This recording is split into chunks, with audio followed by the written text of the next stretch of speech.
같이 기도함으로써 하나님께 예배드리겠습니다.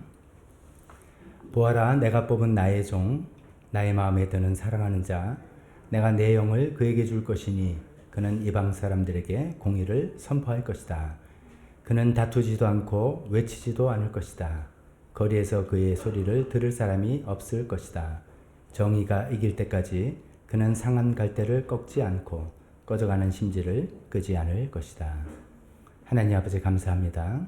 하나님의 마음을 잘 보여주는 예수님을 보내주셔서 예수님 정말 상한 갈대 꺾지 아니하시고 꺼져가는 심지 끄지 아니하시고 보잘것 없고 주님 앞에 내세울 것 없는 저희들을 다 용납하여 주시고 용서하여 주시고 대신 십자가 희생을 하여 주셔서 우리를 자녀 삼아 주시고 구원하여 주신 하나님의 은혜에 감사드립니다. 하나님, 우리 예배는 하나님의 은혜에 대한 감사뿐입니다. 하나님, 오늘도 그런 마음으로 저희가 모였습니다.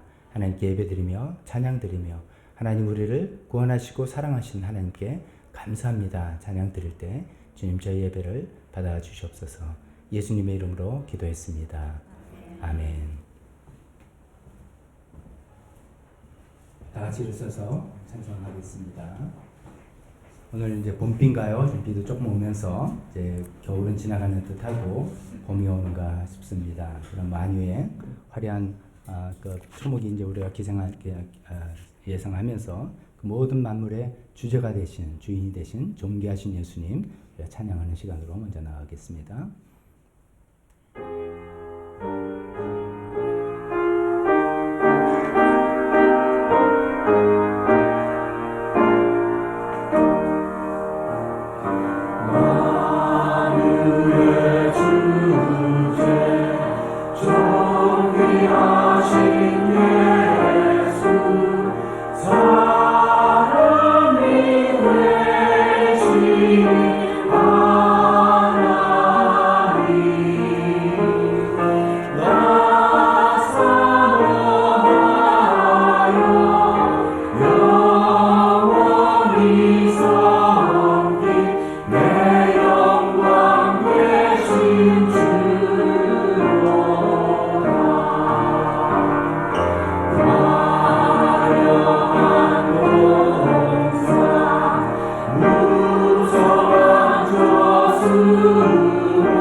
이어서 또 우리 새로운 찬송, 예배 시간을 처음 불러보는 찬송으로 함께 찬양 드리겠습니다. 은혜로다 주의 은혜라는 찬송입니다. 우리를 붙들고 가는 것이 뭔가, 하나님의 은혜가 우리 이 자리까지 붙들고 왔다라는 그런 가사의 내용입니다. 찬송을 부르시면서 처음 부르시는 분은 쉽게 우리 배울 수 있는 찬송입니다. 여러 차례 반복할 때 맞아, 그래, 하나님의 은혜라 나를 여기까지 붙들고 오셨고 나를 영원히 나를 일으켜 주실 겁니다. 하나님, 주님의 은혜를 바라봅니다. 그 하나님을 난 밤이나 낮이나 온전히 주님만 찬양하며 가겠습니다. 우리가 소망하는 찬양 되었으면 좋겠습니다. 우리가 찬양할 때 중간중간에 이제 간주하는 부분들이 있습니다. 단주하는 부분들은 음악 감상하는 시간이 아니라 그때 기도하시는 시간으로 갖기를 원합니다. 찬양을 하고 그 가사에 맞춰서 하나님께 우리 기도하는 그런 시간들 되었으면 좋겠습니다.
하얀 눈 주님의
그렇습니다. 우리 찬양한 것처럼 오늘 이 시간에 이 자리까지 인도하신 하나님, 또 오늘 여기까지 오늘까지 인도하신 하나님, 하나님의 은혜라고 말할 수밖에 없습니다. 하나님의 은혜가 우리를 여기까지 인도하시고 붙드셨습니다라고 고백할 수밖에 없겠습니다.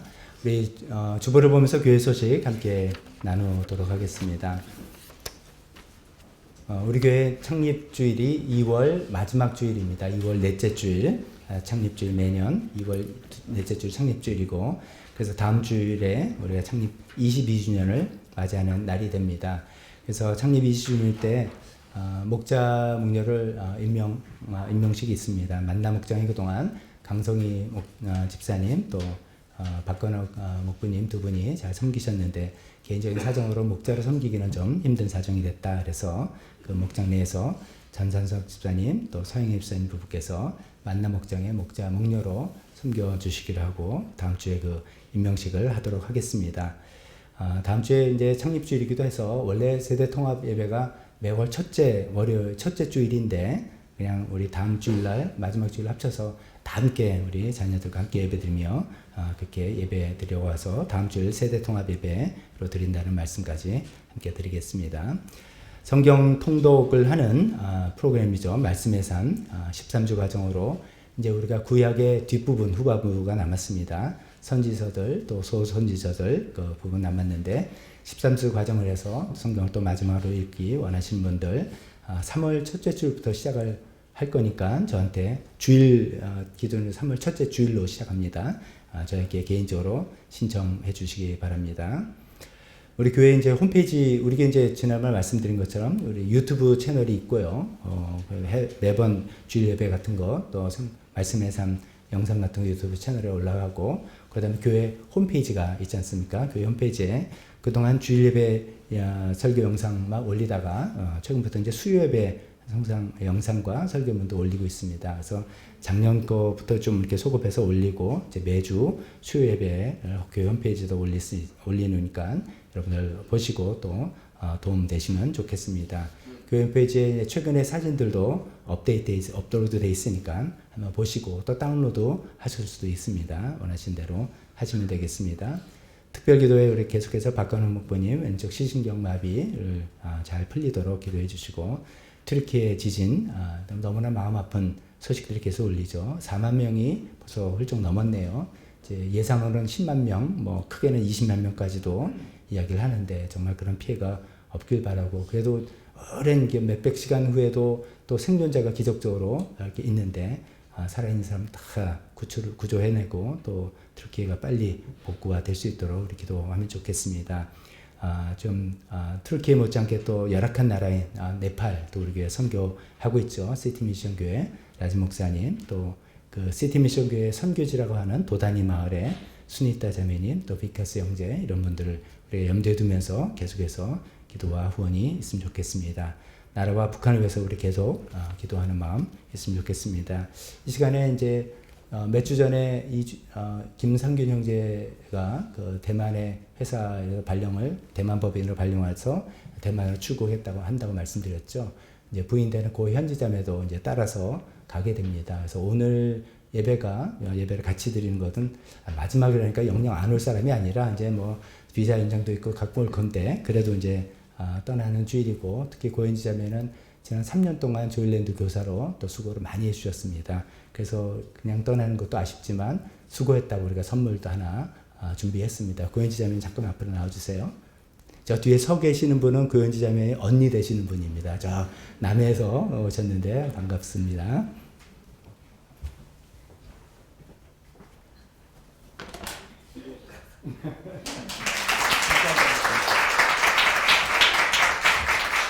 자, 수고하셨고 잘 가시라고 우리 기도 한번 하고 들어가겠습니다.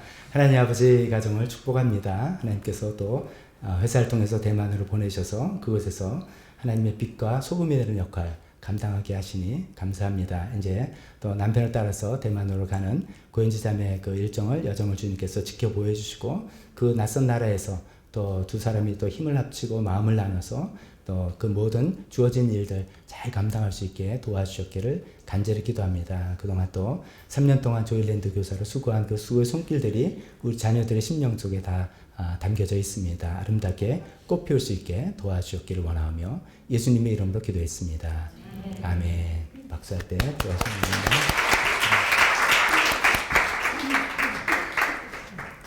이 시간에 대표기도 또 헌금 시간으로 이어지겠습니다.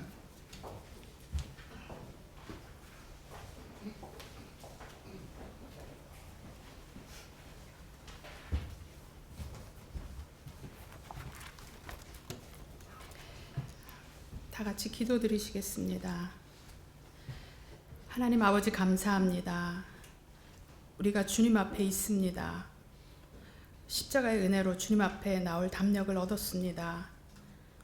그 은혜로 여기까지 왔습니다. 십자가의 피로 우리 모든 죄값을 담당하시고 아버지라 부를 수 있는 은혜를 주셨습니다. 그 은혜가 우리를 끝까지 이끌어 가실 것을 믿습니다. 또 인생의 풍랑을 만났을 때 주님이 늘 함께 하시면서 내가 너의 아비가 됨이라 말씀하여 주시고 힘 주시고 용기 주시면서 격려해 주셨던 것을 기억합니다. 내 안에 계신 주님을 보지 못하고 세상에서 방법을 찾고 낙심하고 속을 끓일 때조차도 안타까운 마음으로 나를 지켜보시면서 이 모든 일을 허락하신 아버지를 기억하고 회개하고 돌아서서 믿음이 더욱 성장하기를 기다리고 계셨던 주님, 감사하고 사랑합니다. 말씀으로 천지를 창조하신 하나님 아버지와 늘 동행하며 내가 주 안에, 주가 내 안에 있음을 늘 선포하는 믿음이 되게 해주십시오. 하나님, 사랑하는 교회를 위해서 기도합니다. 길을 잃어버린 영혼이 길을 찾게 하시고 상처 입은 고단한 영혼이 쉼을 얻게 하시고 다시금 찬양하며 기쁨을 회복하는 교회 되게 해주십시오. 어린 우리 자녀들이 교회 안에서 자라갈 때 하나님이 내 삶의 주인이신 것과 내 평생의 친구이신 것을 그들이 발견하게 해주십시오. 우리가 그들의 영혼을 볼 때 얼마나 기쁘고 감사한지 모르겠습니다. 이것을 위해 수고하고 헌신하는 목사님과 전도사님, 교사님들에게 하나님의 특별하신 은혜를 부어주시기 기도합니다. 이 시간 교회 안에 몸과 마음이 아픈 분들을 위해 기도합니다. 특별히 박관웅 형제님 주님께 올려드립니다. 그들의 아버지 되심을 나타내실 것을 믿습니다. 하나님, 또한 네팔의 라즈 목사님과 그 교회와 사역을 위해 기도합니다. 그들이 낙심하지 않고 주의 뜻을 행할 때 주님의 큰 영광이 드러나실 것을 믿고 그들이 든든한 나무가 되도록 하여 주시옵소서. 특별히 지진으로 고통당하는 튀르키예 국민들을 위해 기도합니다. 그들에게 하나님 경외하는 마음을 주시고 사랑으로 도움을 주는 여러 손길들을 통해서 그들을 위로하여 주시기를 기도합니다. 말씀을 전하시는 박덕주 목사님을 위해 기도합니다. 하나님, 그 아들을 통해서 우리가 영의 양식을 얻게 하시고 주의 음성을 듣게 하여 주십시오. 오늘 예배의 처음과 끝을 주님께 올려드리고 이 모든 말씀을 우리를 구원하여 주신 주 예수 그리스도의 이름으로 기도드립니다. 아멘.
봉헌기도 드리겠습니다. 하나님 아버지, 저희가 드리는 이 물질을 주님께서 받아 주시옵소서. 하나님, 저희 삶 속에 주인 되심을 다시 한번 이 헌금 시간을 통해서 고백합니다. 하나님, 우리 삶을 다스려 주시고 인도하여 주시옵소서. 하나님, 더 바친 손길을 복을 내려 주시옵소서. 하나님 믿고 따르는 이 귀한 마음들, 영육간에 필요한 모든 것들 풍성하게 채워주시고 하나님 물질들이 하나님 나라에 아름답게 사용되게 도와주시옵소서. 예수님 이름으로 기도했습니다. 아멘. 설교 시간입니다. 다 같이 일어서서 주변에 있는 설교 본문 같이 읽도록 하겠습니다.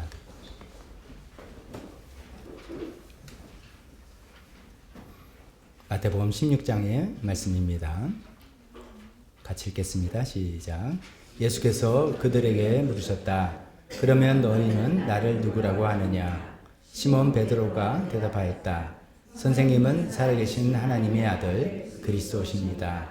예수께서 그에게 말씀하셨다. 시몬 바요나야, 너는 복이 있다. 너에게 이것을 알려주신 분은 사람이 아니라 하늘에 계신 나의 아버지시다. 나도 너에게 말한다. 너는 베드로다. 나는 이 반석 위에다가 내 교회를 세우겠다. 죽음의 문들이 그것을 이기지 못할 것이다. 아멘. 설교에서 잠깐 기도하겠습니다.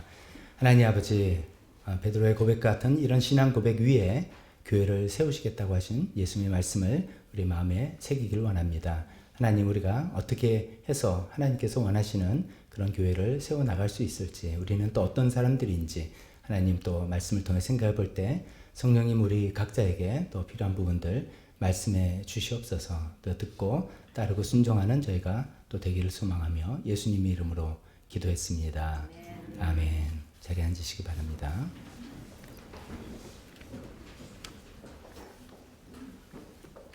광고 말씀드린 것처럼 이제 다음 주일이 창립주일이라서 좀 창립주일을 맞이해서 이번 주일, 다음 주일 이렇게 2주 동안 교회에 관한 설교를 하려고 합니다. 참고로 이제 아시다시피 우리가 2001년 2월 마지막 주일날 창립을 들었습니다. 2월은 항상 4번밖에 없죠. 그래서 뭐 4번 넷째 주, 다섯째 주 헷갈릴 필요가 없습니다. 그래서 2월 마지막 주일이 우리의 창립주일이다. 이렇게 생각하시면 되겠습니다. 오늘 이제 제목이 이제 교회는 예배다. 문법으로는 좀 맞지도 않고 좀 이상한 말씀이에요. 그래서 왜 그러냐면 이제 오늘은 교회는 예배다. 그리고 다음 주에는 교회는 교제다. 뭐 이렇게 쌍으로 만들려고 제목을 이렇게 만들어 봤습니다.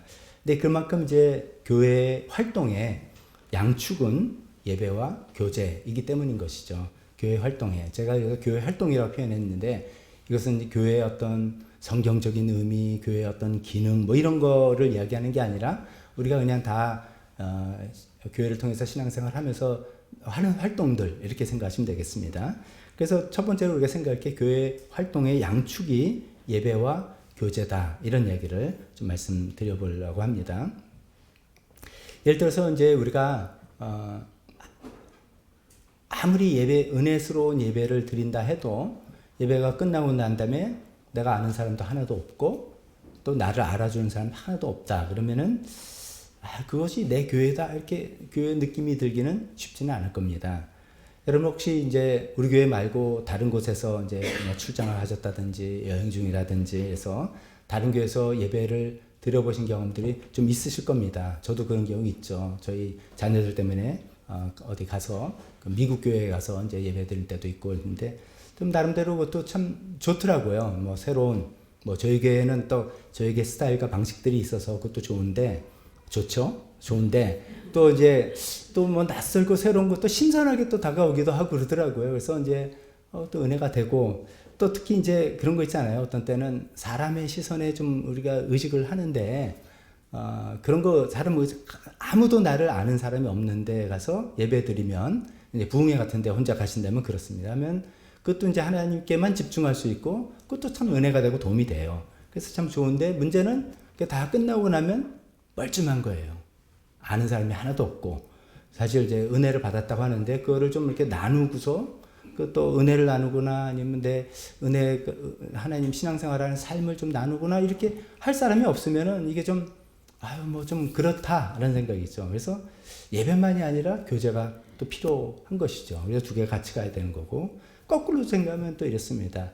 이제 교회 활동을 하는데 교제가 참 좋고 우리 목장 너무 좋아. 그래서 이제 맨날 목장에서 재미도 있고 여러 가지 유익도 되고 또 아니면 교회에서 여러 가지 이제 교사라든지 아니면 어떤 사역 부서라든지 역할도 맡게 되면 그것도 이제 나름 힘들지만 또 보람이지 않습니까? 내가 와서 어떤 역할을 한다. 그러면 어떤 보람도 누리고 이렇게 하지만 내가 교회에서는 별로 이렇게 예배 시간에 은혜가 별로 안 된다. 그냥 예배라는 것은 그냥 의무감에 안 오면 또 이렇게 전화가 오니까 또 카톡이 이렇게 날라오죠. 무슨 일 있었니? 이렇게 오니까 그냥 의무감에 온다든지 아니면 그냥 맡은 일이 있으니까 온다 라든지 이렇게 된다면 이것도 또 아니죠. 그게 내 교회처럼 내가 다니는 교회처럼 느껴지기가 쉽지 않겠죠. 우리가 예배 시간에는 뭐니 해도 하나님의 임재를 경험하고 하나님께서 나에게 하신 말씀을 내 심령으로 듣고 또 나도 주님께 진솔한 고백을 하고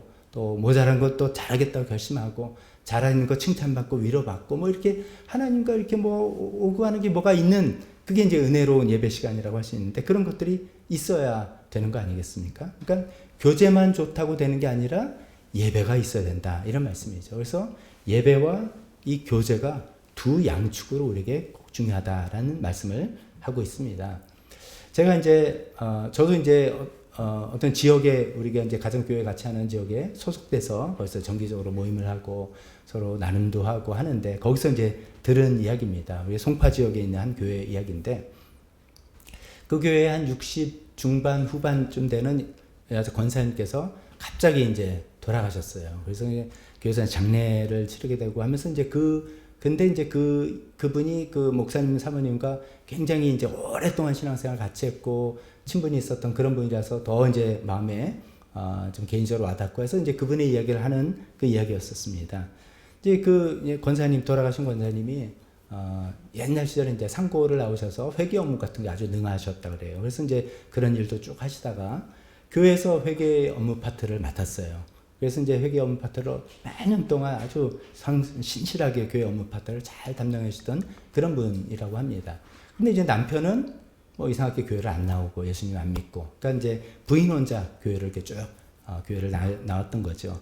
근데 이제 남편도 이제 은퇴를 하고 송파 지역에 이제 아마도 이제 제가 막 살을 붙여 생각해 보면 자녀들과 함께 이렇게 살다가 자녀들 다 출가하고 뭐 우리 달랑 둘인데 뭐 여기 송파에 굳이 살 필요 없겠냐 그래가지고 이제 형편에 맞게 살림을 줄여서 수지로 이제 이사를 가셨대요. 수지로 이사 가셨는데 남편은 교회를 안 나오니까 교회 나오니까 이제 불편해지셨잖아요. 근데 이제 그 권사님께서 혼자 대중교통을 타고 뭐 지하철 버스 이렇게 타고 교회를 이제 다니시는 모습이 남편 입장에서는 이제 안 믿는 남편 입장에서는 좀 마음이 좀 안 좋았을 거 아니에요. 걱정도 되고 그러다가 당신 무슨 일 생기면 어떡하냐 그런 생각 들어서 뭐 이렇게 이야기하셨대요. 그 이제 부인한테 아니 그 송파에 있는 그 교회만 하나님 계시냐? 여기 가까운 교회도 다 하나님 계시지 않냐? 그냥 가까운 데 다니면 되지. 꼭 그렇게 하느냐? 걱정해서 이제 그런 말씀을 하셨대요. 그러니까 그 권사님께서 이렇게 이야기하셨대요. 아니다. 내가 다니는 이 교회만 하나님 계시다. 이렇게 얘기하셨대요. 이제 그런 얘기인데 제가 여러분들에게 질문을 한번 해봅니다. 이 권사님 말씀이 맞습니까? 틀립니까? 다른 게 아니고 내 교회만 우리 교회만 하나님 계셔. 맞습니까? 틀렸습니까? 생각이 다르죠. 이제는 여러분들 영리해서 안서가 넘어가요. 이론적으로는 틀려요. 그죠? 어디 하나님께서 어느 한 교회만 계십니까? 하나님은 어디 계십니까? 온 우주에 어디나 그렇죠? 모든 교회 다 계시죠. 모든 교회뿐만 아니라 교회 밖에도 다 하나님 다 계셔요. 이론적으로는 맞아요. 그렇게 되는데 실제로는 권사의 말씀이 맞아요. 실제로는 하나님은 내가 다니는 교회만 계셔요. 아니 그렇게 내가 느끼는 거예요. 내가 그렇게 믿고 그렇게 다니는 거예요. 실제로는 하나님은 내가 다니는 교회에서 드리는 예배만 받으세요. 아니 뭐 아니라고 막 목사님이 이상한 소리 한다라고 여러분 생각하실 수도 있는데 이론으로는 우리가 얼마든지 말할 수 있지만 실제로 우리가 느끼는 건 그겁니다. 그래서 하나님께서는 내가 다니는 교회에서 내가 함께 교제하고 나를 알고 나를 알아주고 삶을 함께 나눠주는 그 사람들과 함께 예배드리는 그 예배를 받으시는 하나님인 것이죠. 그래서 교회 양축 이 예배와 교제가 항상 같이 가야만 되는 것입니다. 자, 그런데 오늘은 이제 예배에 관해서 먼저 말씀을 나누도록 하겠습니다. 어쩌면 교제보다 더 중요한 우선은 예배이기 때문에 그런 것이죠. 예배에 대해서 말씀을 드릴 때 우리 이제 매주일 교회에 와서 주일 예배를 드리면서 제가 바라는 바는 여러분께서 다들 그래도 오늘 예배 참 은혜스러웠다.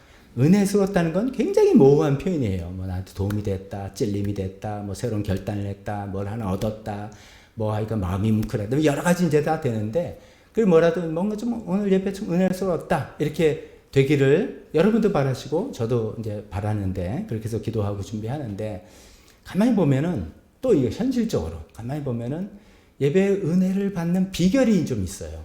그 비결을 오늘 제가 알려드릴게요. 일반적으로 멀리서 오시는 분들은 예배 은혜 받으십니다.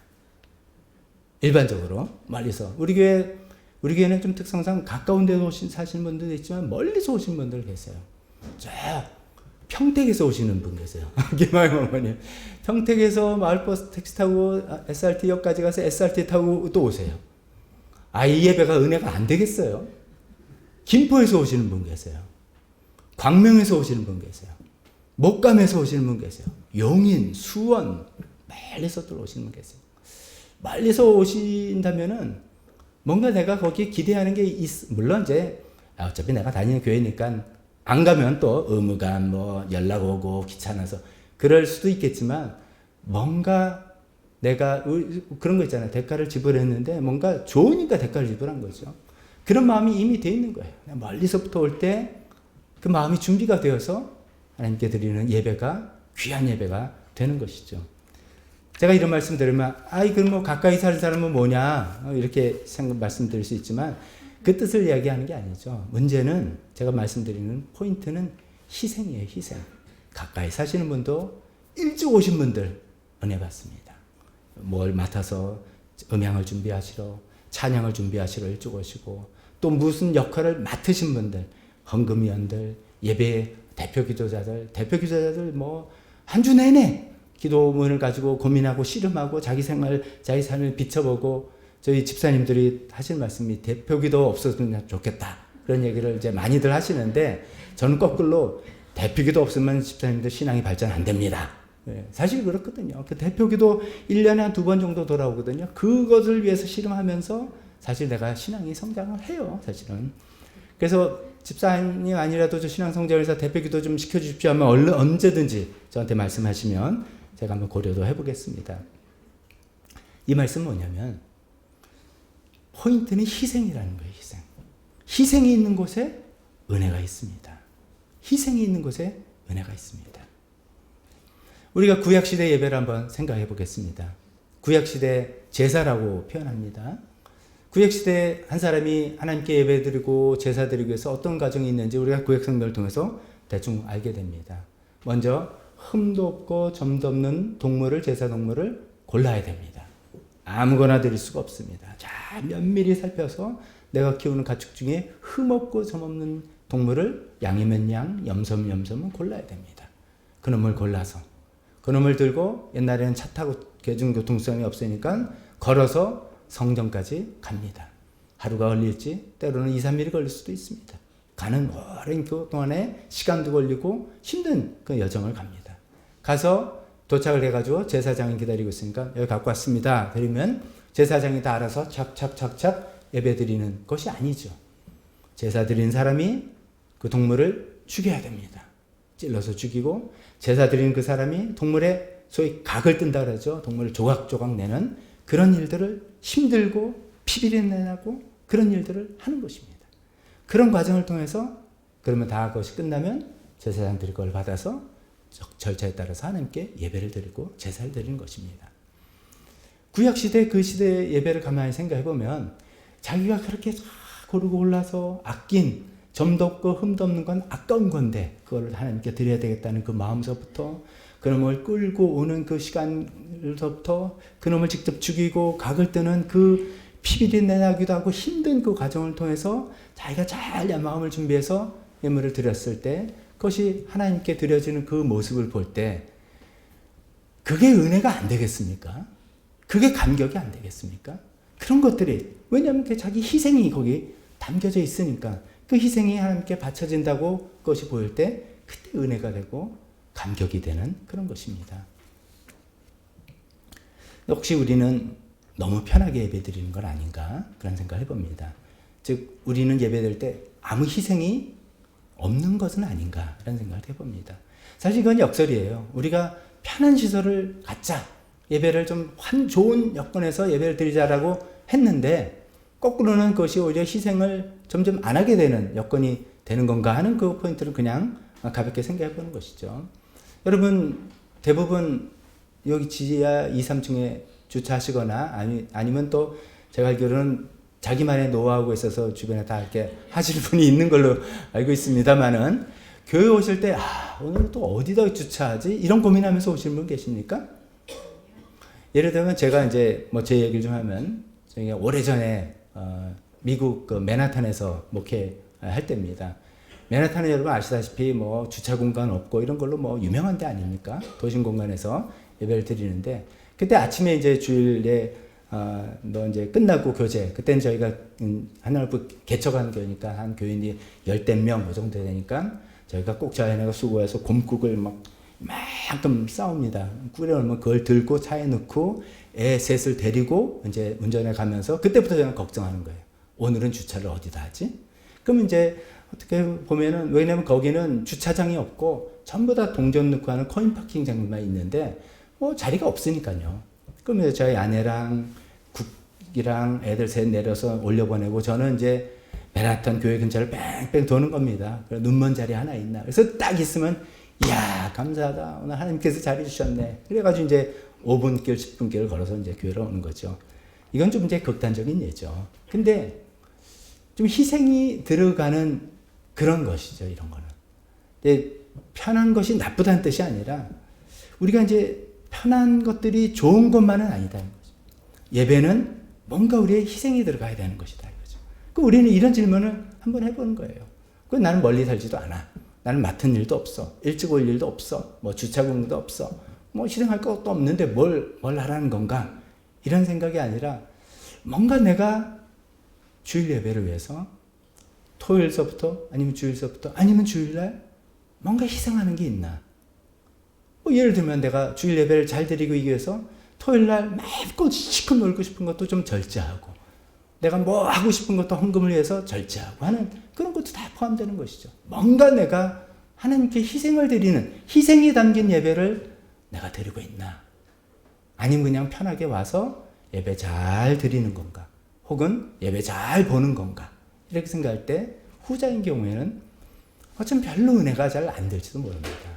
물론 이제 뭐 제가 워낙 설교를 잘하니까 뭐 그래도 은혜가 막 팍팍 되기도 하지만요.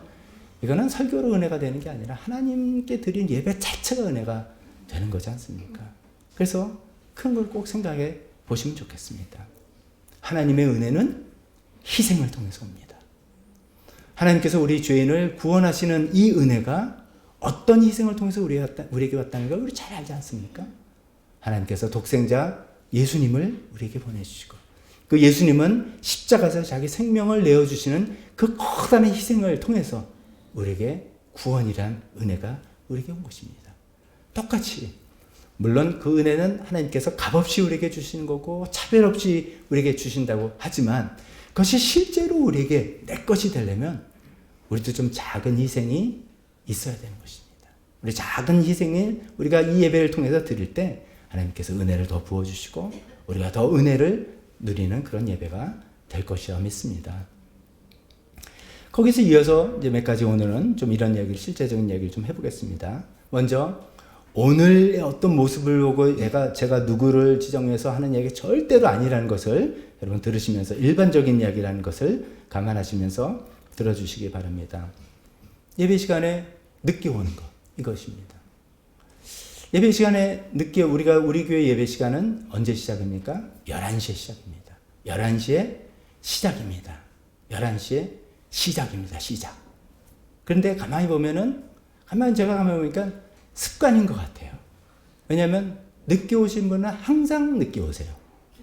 일찍 오신 분은 항상 일찍 와서 앉아 계시고 늦게 오시면 항상 늦게 오십니다. 이게 물론 우리가 살다 보면 이런저런 일들 변수가 생깁니다. 아니 왜 주차 엘리베이터 여기까지 5분 전까지 와서 7분 전에 왔는데 이게 뭐 둘 다 누가 쓰고 있어서 기다리고 있거나 또 어떤 때는 낮에 수요예배 때 이런 일도 있었어요. 수요일은 또 상가 정체쓰니까 딱 내서 지하 2층을 와서 보니까 자리가 없어. 그래서 거꾸로 기술적으로 딱 다시 들어가서 지하 3층으로 내려갔어. 내렸는데 거기도 없어요. 또 기술적으로 거꾸로 들어가서 1층으로 올라가서 밖에서 주차하고 뭐 이렇게 그러면 10분 훌쩍 갑니다. 뭐 이런 경우도 있을 것이고요. 어린 자녀들 데리고 오신 분들은 자녀들이 뭐 말은 안 됐죠. 사춘기 자녀들은 더 말은 안 됐죠. 그러니까 뭐 아이들이랑 실갱이하고 뭐 그런 수 있고 뭐 또 주일날 항상 있는 부부싸움 이런 것 때문에 또 안 될 수도 있고 뭐 여러 가지 돌발 변수들이 있습니다. 많은 습관이란 말씀입니다. 습관. 가만히 보면 그렇죠. 우리가 예배를 떠나서 사람들과 약속도 약속을 잘 지키는 습관이 있는 분이 있고 항상 늦게 오는 습관이 있는 분이 있습니다. 대개 보면은 어르신들은 일찍 오시는 습관들이 다 비어 있는 것 같아요. 제가 이 말씀 드리면 젊은 사람 입장에서 어르신들 할 일이 뭐가 있어, 그냥 일찍 오는 거지. 아닙니다. 나름대로 다 하실 일들이 있으세요. 그런데 삶을 쭉 살아가시면서 11시 약속이면 10분 전에 가 있는 것이 예의다라는 것이 몸에 배어 있는 것들이죠. 10분 전, 15분 전에 오시는 게 습관이, 좋은 습관이 되어 있는 분들입니다. 주일 예배는 하나님과의 약속, 성도들과의 약속입니다. 우리가 시간을 얼마든지 바꿀 수 있습니다. 11시 예배 드리는 게 성경에 적혀있지 않습니다. 그래서 근데 우리는 11시에 예배 드리기로, 주일날, 일요일날 11시에 공동체 전체 예배 드리기로 약속을 한 거예요. 첫 번째는 하나님과 그런 약속했어요. 하나님, 우리 교회는 11시 예배 드릴게요. 그리고 성도들끼리도 우리 교회는 11시 예배 드립니다. 그러면 주일날 11시, 이것은 하나님과의 약속이고 성도들과의 약속입니다. 그런 하나님과의 약속인데 예배 시간에 늦는다는 것은 하나님께 신뢰죠. 신뢰. 더 정확히 말하면 무례입니다. 무례. 하나님은 우리와 동급이 아니니까. 하나님은 우리 동급이 아니니까 그건 신뢰 정도가 아니라 상당한 무례를 범하는 그런 것입니다. 근데 하나님 잘 안 보이니까 잘 못 느낄 수 있는데 동료 성도들께는 굉장한 신뢰입니다. 민폐입니다. 마치 영화관에, 우리가 영화관 같은 데는 물론 아니지만 영화 딱 시작했는데 막 5분 뒤에 들어오는 사람들 있죠. 그래서 영화 막 보려고 하는데 사람들도 실례합니다 들어오잖아요. 민폐예요, 민폐. 저 사람들 왜 저래? 하나님께는 무례함이고 동료 성도님께는 신뢰입니다. 우리는 11시에 시작할 때 여기 다 지금처럼 앉아 있는 게 정상입니다. 그렇게 하는 것이, 이거는 희생도 아닙니다. 이거는 예의입니다. 예의. 예배를 인도하는 제 입장에서는 이런 게 있습니다. 우리나라 이제 한국 드라마는 보면은 꼭 1회부터 볼 필요는 없더라고요. 왜냐면 매일 반복이 나와요. 중간에 보면은 앞에 있는 것이 플래시백으로 다 나와서 중간에 봐도 다 알아요. 그래서 이제 이제 연령층이 다양하니까 다양한 분들이 볼 수 있게끔 이제 한 것 같아요. 근데 요즘 영화, 미국 드라마 안 그렇습니다. 도입부 놓치면 못 따라가요. 이게 무슨 누가 누구야? 저게 무슨 왜 이렇게 생긴 거야? 못 따라가는 거죠. 그래서 반드시 처음부터 봐야 되는 것이죠. 저도 예배를 준비하고 기획할 때 일종이 그렇습니다. 오늘 어떤 말씀으로 시작할까? 어떤 기도를 할까? 찬양을 어떤 곳을 선곡할까? 어떤 분위기로 인도해 나갈까? 설교 주제가 뭘까? 어떤 광고가 있고 오늘 교회는 어떤 행사가 있을까? 이것을 처음부터 끝까지 저 나름대로 다 기획을 합니다. 기획이라는 게 세상적인 표현인 것 같지만 그래서 그 하나님의 은혜를 잘 담는 바구니가 되게 하기 위해서 그렇게 합니다. 근데 중간에 쭉 들어오시면은 저는 마음에 걱정이 됩니다. 저분이 이걸 중간에 들어오셨는데 이거를 잘 이해하실 수 있을까? 혹시 오해하지는 않으실까? 이만큼 있는 거를 반토막만 가져가시는 거 아닐까? 이런 생각이 들어서 처음부터 들으셔야지, 처음부터 참여하셔야지 이 은혜를 우리가 함께 나눌 수가 있다는 말씀에 예배 시간을 꼭 늦지 않는 게 좋겠다라고 말씀을 드립니다. 그렇게 말씀드리면 예배 시간 늦느니 차라리 그냥 관 빠지지 이렇게 생각하신다면 아닙니다. 그래도 오시는 게 좋습니다. 늦는 것보다 빠지는 게 더 나쁩니다. 빠지지 말고 오시기 바랍니다. 근데 예배 시간에 빠지는 거에 관해서는 참 이상한 징크스가 있어요. 이건 우리 교회만이 아니라 모든 교회가 있어요. 항상 꼭 그날 설교를 들어야 될 분이 안 오세요. 벌써 마지막을 근데 그것이 내가 들어야 될 설교가 아니고 내가 아는 누가 들어야 될 설교. 저거 우리 남편이 들어야 되는데, 저거 우리 목원이 들어야 되는데 하는 그 설교가 있는 날 안 와요. 참 미안해요. 진짜 막이 아주 대단합니다. 이제 근데 동영상 보세요. 그러니까 동영상 다시 보시고 이거 봐라고 해주시면 되겠습니다. 주일 예배를 우리가 불가피하게 못 올 때가 있습니다. 우리가 사람 사는 일이잖아요. 다 이제 불가피한 여러 가지 상황들 잘 아십니다.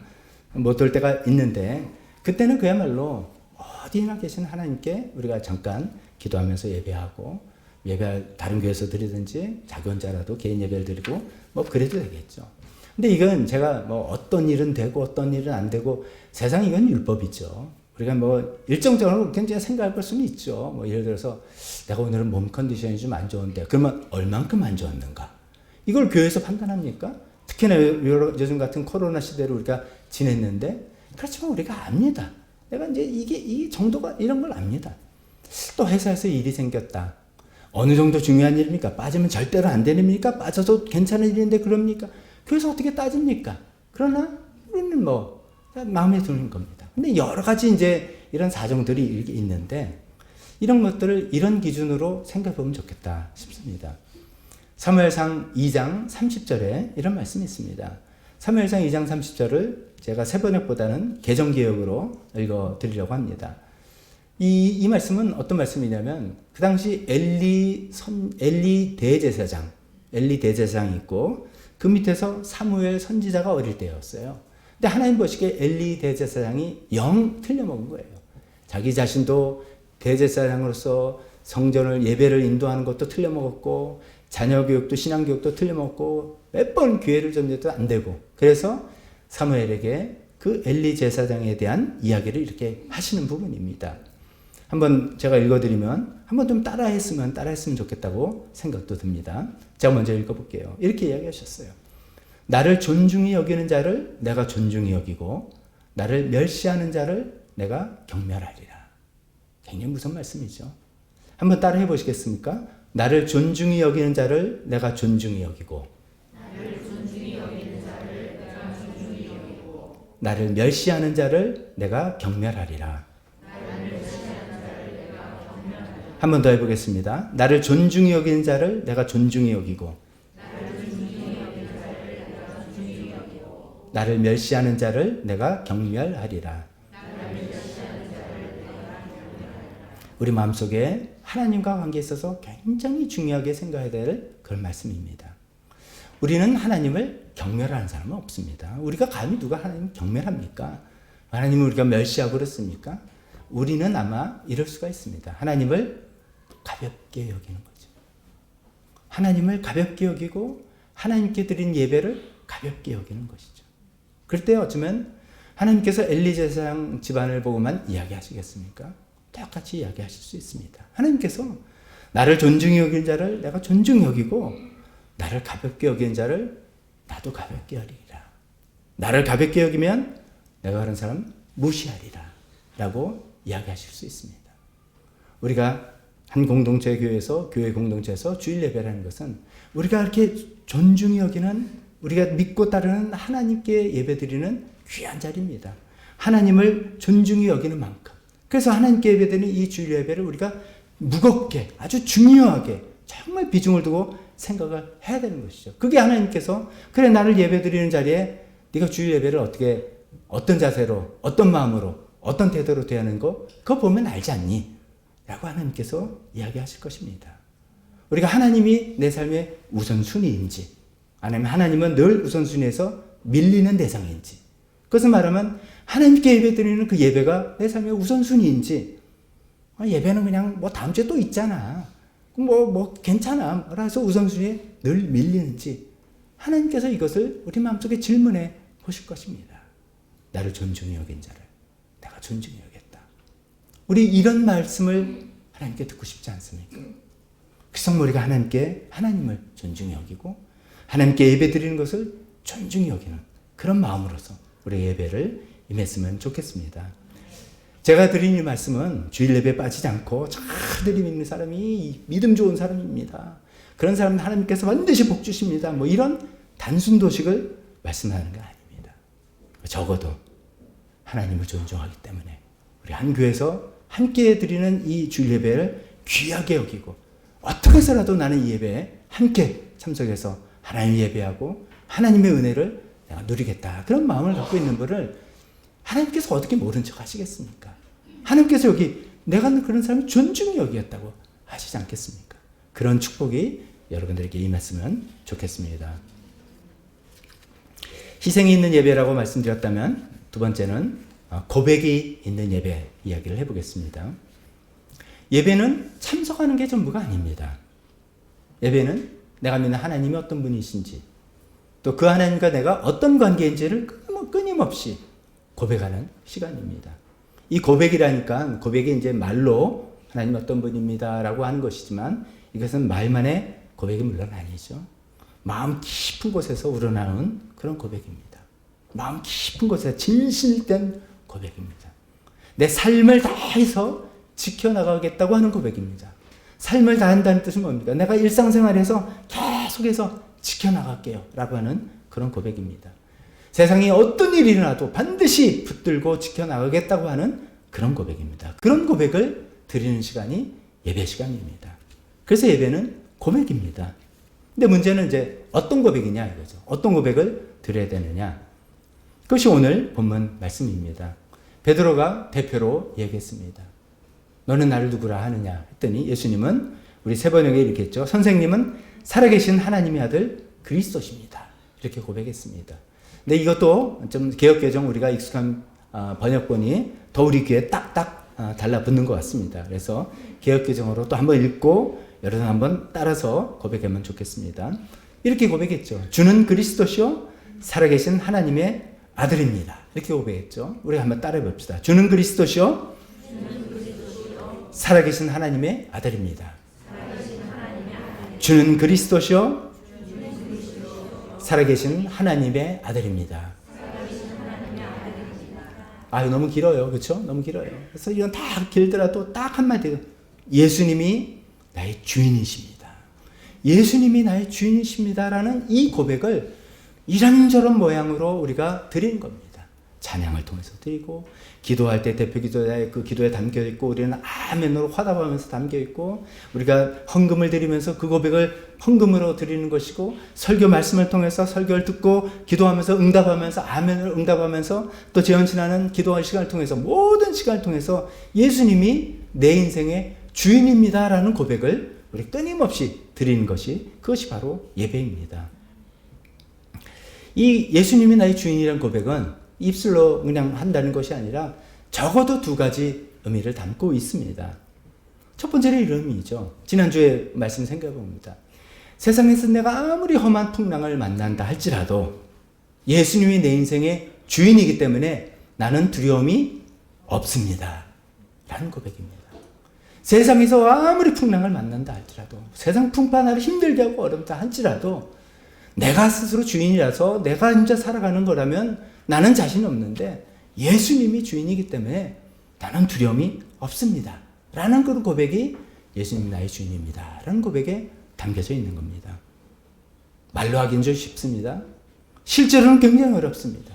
왜냐하면 세상 풍파라는 게 그냥 표현이 아니라 정말 힘든 일이잖아요.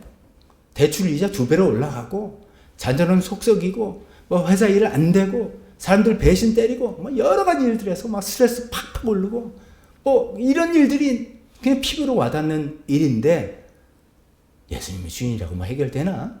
이런 마음으로 우리가 교회에 오는 거예요. 내 찬양을 하면서 기도를 같이 하면서 말씀을 들으면서 성경 말씀을 또 들으면서 맞아 그거밖에 없어. 예수님이 나의 주인이셔.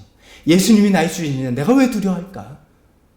바람도 꾸짖어서 잠잠케 하시는 그 주님이 내 안에 계시는데 내가 두려워할 게 없지. 그래서 고백하는 겁니다. 예수님 나의 주인이십니다.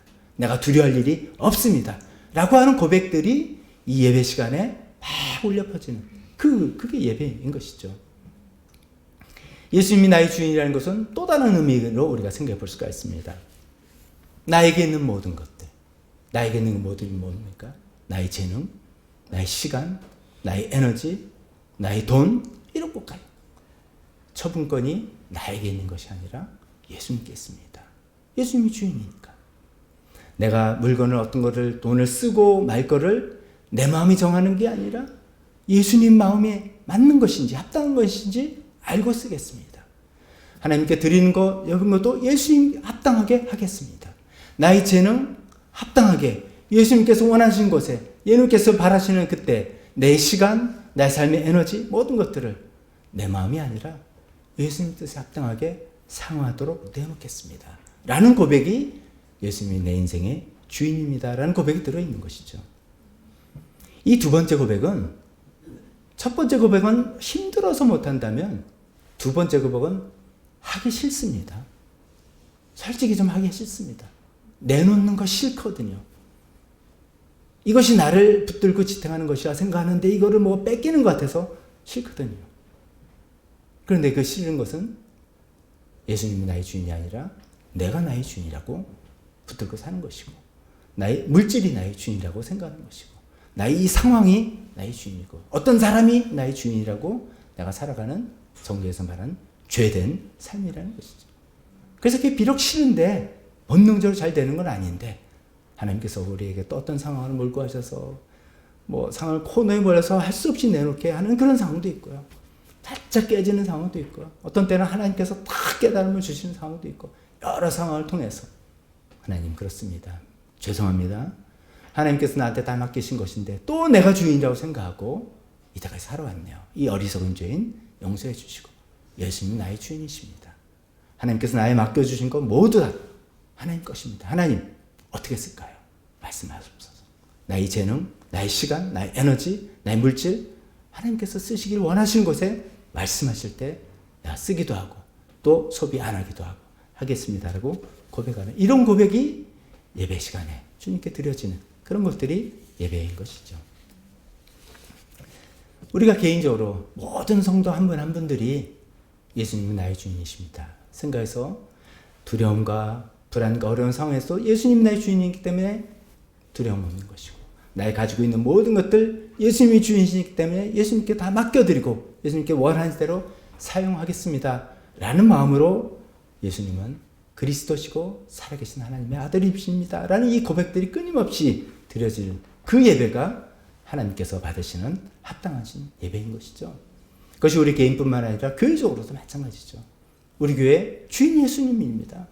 우리 교회에 어려움이 있다면 우리가 걱정하고 염려하고 대비하지만 크게 낭망할 게 없습니다. 예수님이 주인이시니까 예수님 주인 뜻에 따라서 우리가 또 뭐 잘못하고 있으면 고치면 되고 바로 잡으면 되는 것이죠. 우리 교회에 어떤 자산과 속한 게 있다면 다 예수님 주인이십니다. 예수님께서 원하신 대로 우리가 사용하고 하면 되는 것이죠. 이런 고백들이 끊임없이 예배 시간에 있으면 좋겠습니다. 예수님은 이런 신앙 고백 위에 교회를 세우시겠다고 오늘 말씀하신 것이죠. 베드로가 그렇게 고백하니까 예수님이 이렇게 얘기하셨잖아요. 나는 이 반석 위에다가 내 교회를 세우겠다. 이 반석 위에. 베드로 네가 아니라 베드로가 한 그 신앙 고백 위에, 예수님이 주인이십니다 라고 하는 그 신앙 고백 위에 나의 교회를 세우겠다 라고 하셨습니다. 교회는 사람들이 모여서 세우는 게 아닙니다. 교회는 돈으로 세우는 게 아닙니다. 교회는 어떤 환경과 어떤 좋은 계기가 되어서 세우는 그런 것이 아닙니다. 교회는 이런 신앙 고백 위에 세워나가는 그런 것입니다. 그래서 우리가 그런 신앙 고백 안에 끊임없이 살아간다면 하나님께서 계속해서 세워나가시는 우리 교회가 되리라 믿습니다. 마지막으로 이 말씀 드리고 마치겠습니다. 요즘 이제 한국 교회가 힘들어졌다 이런 얘기를 많이들 합니다. 맞습니다. 우리 교회, 한국 교회들 이렇게 보면은 70년대부터 부흥이 확 시작돼서 80년대 좀 절정했던 것 같습니다. 그러다가 이제 90년대 들어오면서 좀 정체기를 맞이하고 좀 2000년대 이렇게 들어오면서 뭐 침체기인가 그러다가 쇠퇴기가 아닌가 뭐 이런 생각들을 많이 합니다. 숫자를 봐도 그렇고요.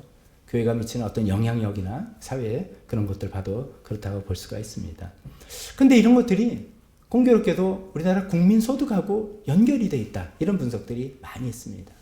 70년대, 80년대 일 때는 산업화 시대가 돼서 지방에서들 많이 올라오셔서 이곳에서 어떻게 하나님을 믿고 의지하면서 내 삶을 꾸려나갈까 해서 하나님만 믿들고 살아가는 그런 열망들이 많이 이제 결집이 됐던 것도 사실이겠죠. 그러다가 이제 우리가 90년대, 2000년대, 2010년대 들어오면서 그래도 우리 먹고 살만한 사회가 되고 사회에서 그래도 뭐 OECD 국가에서 뭐 10위권이니 12위권이니 이런 사회가 되다 보니까 우리 사회에서 마음속에는 이렇습니다. 옛날에는 마음을 붙일 데가 없었어요. 마음 붙일 데가 교회 나가서 하나님밖에 없었어요. 물론 절에 다니시는 분은 그러겠지만 하나님께 나와서 매달리고 기도하고 삶을 붙이는 데인데 요즘에는 너무나 많은 다른 선택지가 있습니다. 테레비도 있죠. 외국 여행도 마음대로 나갈 수 있죠. 유튜브 있죠. 뭐 물질적으로도 풍요롭게 됐죠. 놀고 싶은 것도 있고 관심 있는 것도 되게 많았죠. 예전에는 문화활동은 교회가 중심이었습니다. 여기서 뭐 학생 발표한다면 여기서 첨단 기술이 여기 다 있고 근데 요즘은 엔터테인먼트 기술 따라가지 못합니다. 괜히 그거 따라간다면 우리는 교회는 잘못 방향을 잡는 것이죠. 자, 그래서 그 한국 교회는 어떻게 될 것인가 이런 걱정과 염려들이 많이 있는 것도 사실입니다. 우리가 마침 유럽과 미국의 길을 따라가는 게 아닌가 이런 생각도 있습니다. 저는 여기에 대해서 뭐 어떻게 하면 좋겠다 이런 답은 없습니다. 그러나 분명한 거는 이것이죠. 오늘 이 말씀처럼 뭐 어떻게 되든 간에 한국 교회가 어떻게 되든 간에 다른 교회가 어떻게 되든 간에 일단 우리 개개인 한 사람이 예수님이 나의 주인이십니다. 이 고백을 붙들고 살아나가면 일단 우리 교회가 예수님이 우리 교회의 주인이십니다라는 이 고백을 붙들고 살아간다면 오늘 예수님 말씀하신 대로 이 고백 위에 교회를 계속 세워나가신다고 했습니다. 그래서 우리가 이런 교회가 각 교회들이 그렇게 하나 세워나갈 때 하나님께서 또 한국 교회를 일으키실 그럴 수가 있다고 믿습니다.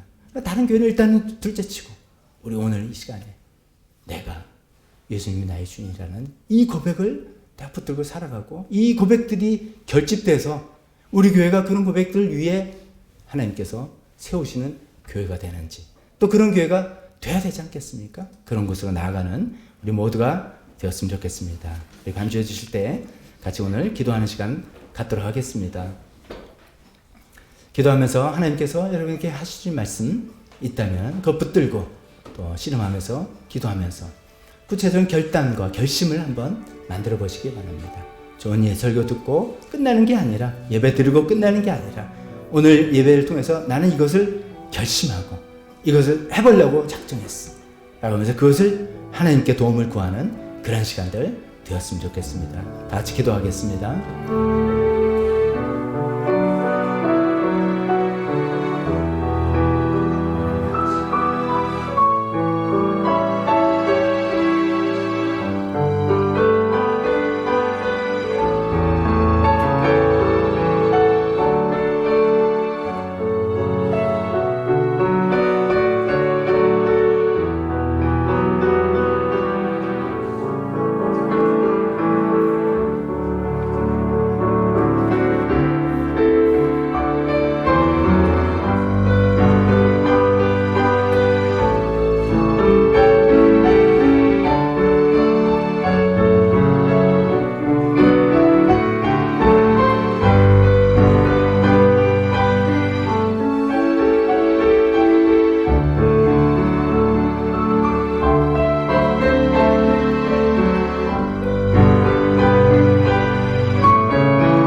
같이 일어서서 헌신 찬송 부르시면서 헌신 시간 갖도록 하겠습니다. 주보에 찬송 가사 있습니다.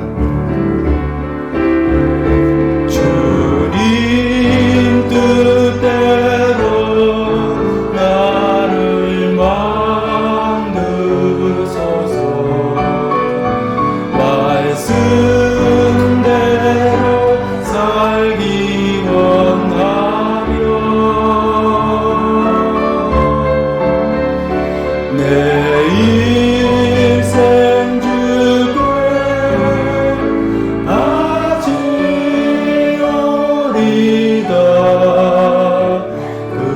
끝까지 주를 따르리. 축도하겠습니다.